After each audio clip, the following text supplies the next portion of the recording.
has been, what I would say, more straightforward. There's not too much to deal with as far as like what's going on or anything like that. Now we're going to get more involved with there's groups of people or groups of items that we're picking. All right. And so let's kind of just review the probability of anything happening. Okay, this is the number of ways E happens. And S, they use the S for sample space, but this is really the number of ways for all options, for all possibilities. Okay.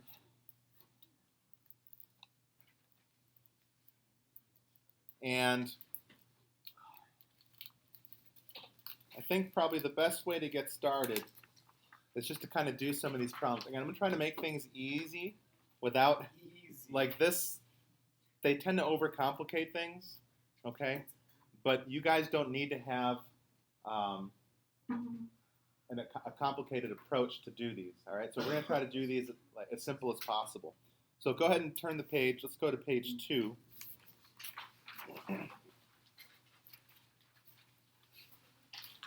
Okay, so first, we'll talk about probability where we actually have to use permutations, okay? So let's just look at example 2. Okay, again, they really overcomplicate this. I just want you to just read example 2 real quick.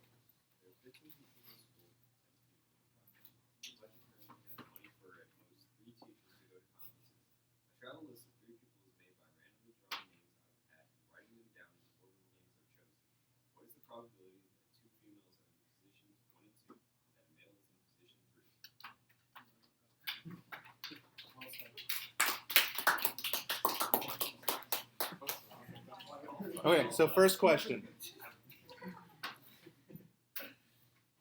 We are choosing, or selecting, I should say, people from several groups, right? Does that make sense? So the first thing we have to determine is, does the order in which we assign people positions make a difference here? Well, considering it says, what is the probability that we have positions 1 and 2 with females and 3? I would say yes, order is important, right? It's not just we want to have 2 females and 1 male. It's specifically the first person is a female, the second person is a female, and then the third person is a male, okay? So here's what I would say. First, we know order matters. So then what we're going to do is treat this as a permutation.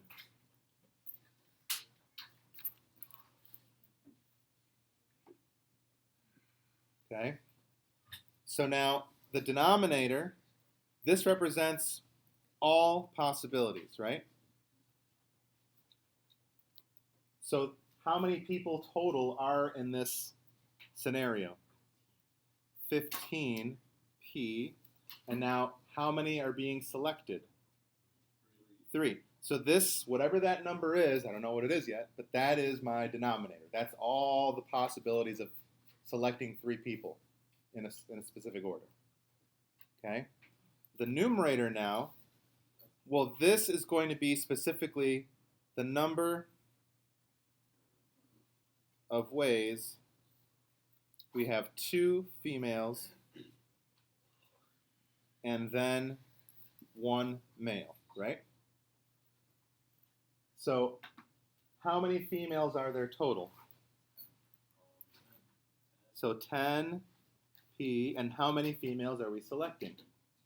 2. So that takes care of the 2 females at the beginning of the group. Does that make sense? And now we're going to multiply, just like all the fundamental counting principle.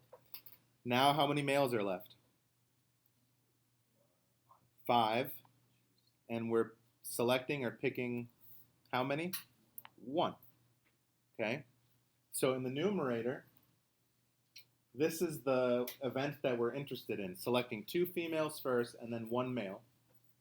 The denominator, this is, well, we have 15 total and we're selecting 3. Does that make sense? Okay, so here's how you would show your work. It would be 10p P2 times 5 P1 divided by the total, which is 15 P3. So go ahead and type that in the calculator, and let's see if we're all getting the same thing.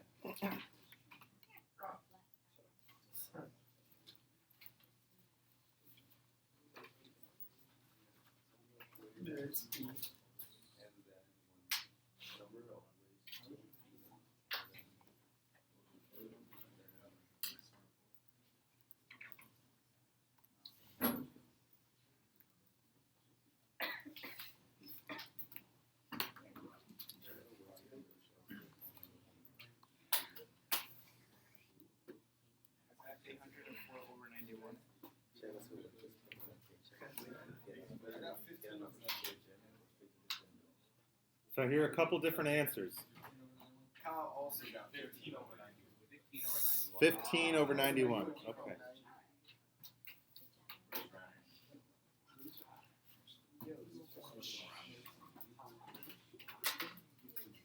All right. Does that kind of make sense, you guys? Yes, sir, Bob. Okay. Let's see if you guys can do, actually, let's do 3 together. So, a little different scenario. We have a class with 12 boys, 8 girls. We're making a seating chart for the first row of 6 desks. What is the probability that the front row has 4 boys and then 2 girls in that order?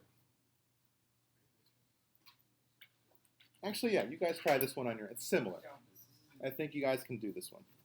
You guys want me to read it again? Please. Speak loud so YouTube can hear you. Okay. A teacher has a class of 12 boys and 8 girls.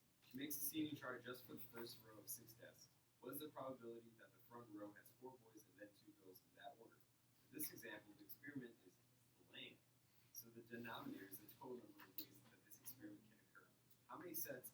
You don't have to read all that stuff.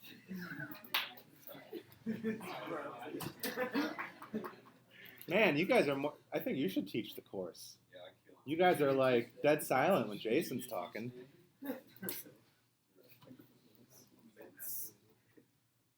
30 more seconds. Should be easy to set up. Well, I was coming out of my salting line.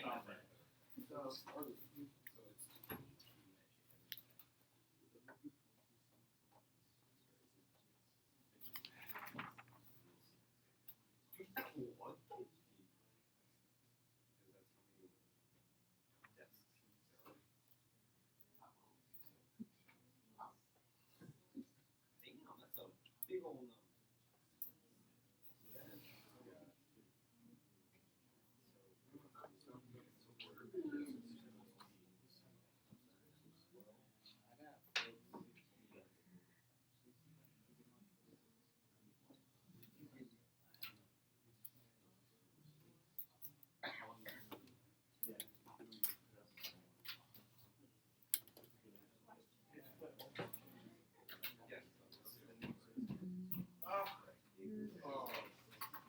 All right, let's see if you can go straight to the... Wait. Can someone tell me, kind of like how we set this one up, what it should be for the numerator? 12 P4. 12 P4 times 8 P10. Good. And then what's the denominator? Good. And what do we get? If you guys aren't getting the correct answer, 77 over 3230. is that what you guys got? Okay. I would also make sure that you utilize, remember that little fraction template that you can get to by pressing alpha y equals? If you do it this way, you'll never make a mistake with forgetting parentheses or something like that. Do you guys remember how to get this up there? Yeah. Okay. Because now you can just do 12 P4 times, times 8 P2, 20. Oh, he's doing it. Is that what you guys got? Yeah. Okay. 77 over 3230. Okay. So this is a scenario. I want you to remember this. We're selecting multiple things from multiple groups, and the order matters. Does that make sense? So that's how we're doing permutations. Let's turn the page now. And now we switch gears to combinations. So let's look at example 4. Okay, if you take a second or two or 15 to read through that problem, you're going to see that the way that they're wording this, they don't mention anything about the order being important. Does that make sense? If you read the last sentence, all they want to know is what's the probability that the display contains 5 male and 2 female items. That's it. We just want to have 5 males and 2 females in this grouping. Does that make sense? Nothing about we want the 5 males first and then the 2 females second. Nothing like that. We just want to count the combinations. Okay. So the denominator. How many total items are there? 20, 25, 8, 25, 25. And instead of P, since the order doesn't matter here, we just switch gears to combinations now. So 25 choose, how many items are we choosing? 7. So there's our denominator. Does that make sense? Now we focus on the specific groupings that I want. We want 5 male items, but how many male items are there total? 12. So that's going to be 12 choose 5. Does that make sense? Times, and now we want to select or choose 2 female items from a total of, so 5 choose 2. You see how the setup's really similar, but it's just combinations now instead of permutations. So go ahead and figure that out for me. I'll write out the work. Oh, I screwed up already. It should be 36. Oh, calm down. I want to see if I can do it first. And then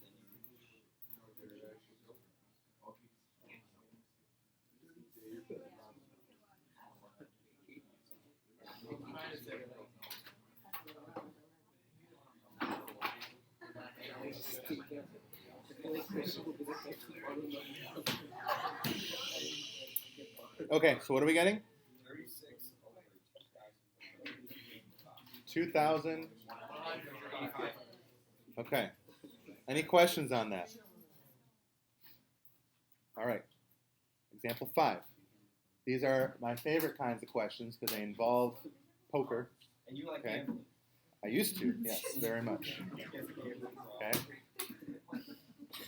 No, it wasn't a problem. It was more of I was just really bitter about one experience, so I just stopped. Okay. So in this scenario, you guys, 52 cards in the deck. 5 cards are being dealt. We want to know what the probability is that all 4 aces end up in your hand. Okay? So that means that, well, first let's do the denominator. How many total cards are there? 52, and we're choosing how many? 5. 5 total. Okay? It says 5 cards are selected. But we do specifically want how many aces? 4. So that's 4 total aces, and we need to choose all 4 of them. Does that make sense? But that's only 4 cards so far. Now we have to pick the 5th card. Well, the first group I'm picking from is the ace group. Does that make sense? The second group I'm picking from is basically not the aces group. So how many cards are there that are not aces? 48. And how many of those cards do I need to choose? One. Okay. And so the probability is going to be 4 choose 4 times 45 choose 1 divided by the total, 52 choose 5. It should be pretty darn small.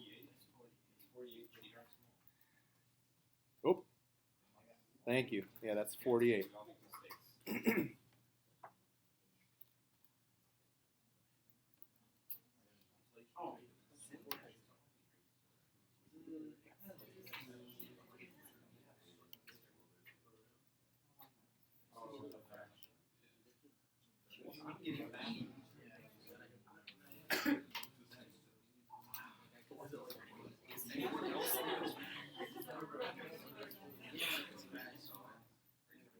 What are you guys getting?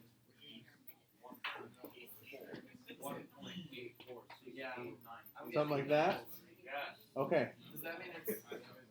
So let's review, okay? Because this is going to happen on the test where you get something really, really unlikely. It doesn't mean it's impossible. I mean, obviously it's possible, but you need to know how to interpret this. E minus 5 on your calculator really just means, so let's write this out, 1.847, let's say. E to the minus 5, or E minus 5 means times 10 to the negative 5. What does this do to the decimal if I have a negative exponent here? So we go left 1, 2, 3, 4, 5 times. So we got to insert 1, 2, 3, 4 zeros. So your probability is 0.00001847 approximately. Does that make sense?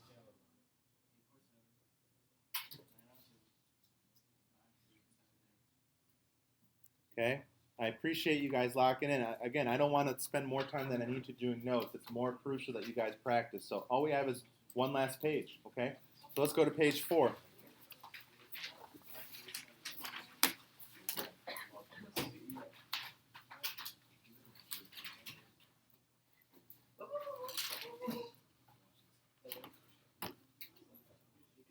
Okay, so as you start reading example 6,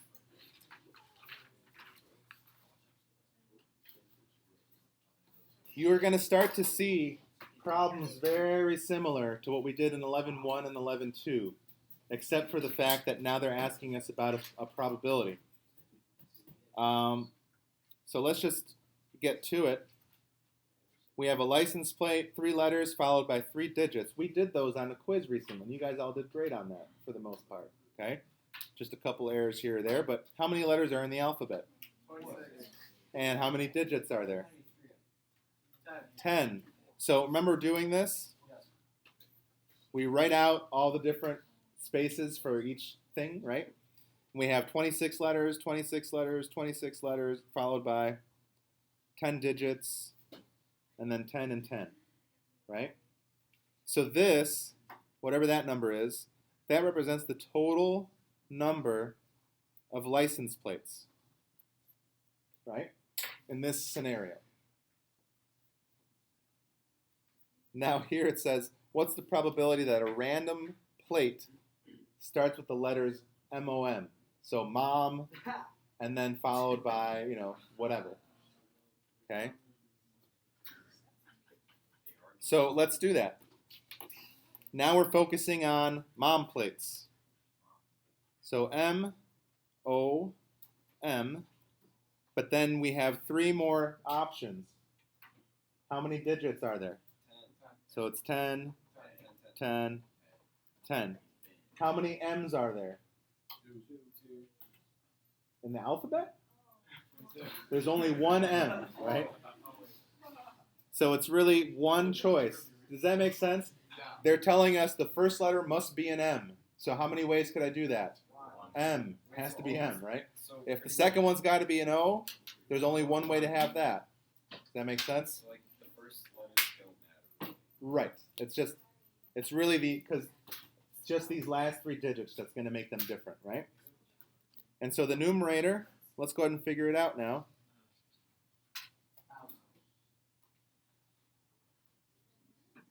This should be 1,000 on top. 10 times 10 times 10 is 1,000, right? And now someone help me out. What's 26 times 26 times 26 times 10 times 10 times 10?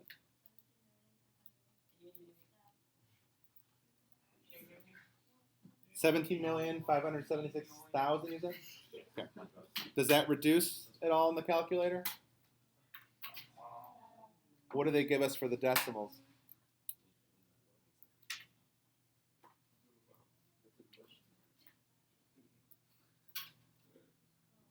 I got E. Okay, hold on. 5.689. Let's do 5.69 times 10 to the what? So this is similar to the problem we just did, right? Yes. So we would say 0.0000569 approximately. Okay. Does that make sense?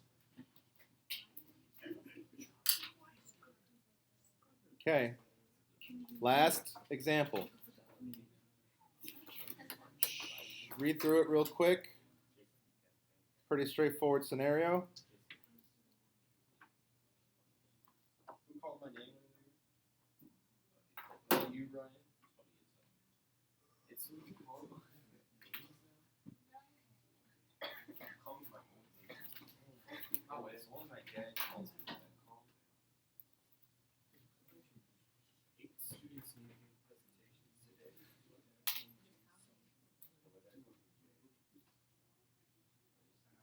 Okay. So 8 students giving presentations. How many orders are there? How do I find it?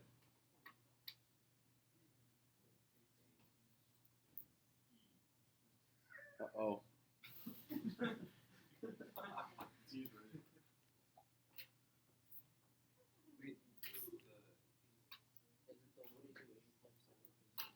Eight times 7 times 6 times 5. So in other words, it's 8 factorial. And what is that? 40,000. Okay. Now, guys, when you see these problems, a lot of times, if you need to, it's not a bad idea. Draw out the scenario. There are 8 slots, 8 spots to fill, right? And as soon as you start writing out what it looks like, you'll say, oh, right, it's the factorial. Because how many options are there for the first person? 8. Once the first person goes, now there's only 7 remaining. And as soon as you start doing that, it should click. Oh, right, it's just all the way down to 1, so it's 8 factorial. Does that make sense? Okay, so this is the total number of ways. What is the probability that G will be first? There's several ways to do this. But let's do this the easiest way. No one's presented yet. What is it? 1/8. They have a 1/8 chance of going first, right?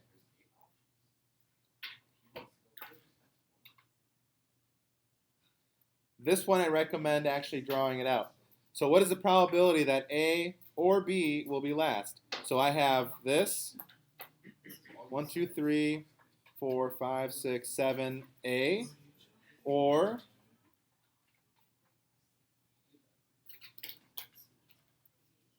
so I have a bunch of options with A going last and a bunch of options with B going last. Does that make sense? If A is presenting last, how many people could potentially go first? And then 6, 5, 4, 3, 2, 1. Does that make sense? What's going to happen over here? It's the same thing. So if you guys see that, it's really just 2 times this scenario. Okay?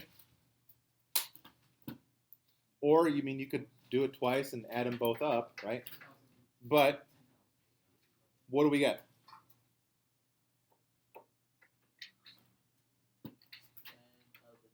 10,080?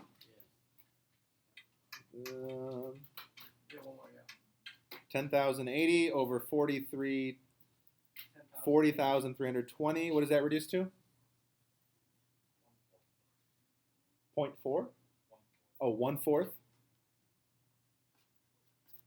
Perfect. Okay. Last question. What is the probability that the order is exactly A, B, C, D, E, F, G? No, that's the one. 1, 8. You multiply by 8. If you say 1, you're telling me there's 100% chance that they're going to go in this order. Yes. That 1 is actually really close, though. 2. It's 1 out of 40,320. And if you don't understand why, 1, 2, 3, 4, 5, 6, 7, 8. Think of it like this: if we want A to go first, how many A's are there? 1. How many B's are there? Do you guys see what I'm saying? So it's 1 out of all the possibilities, which is again 40,320. Okay. All right.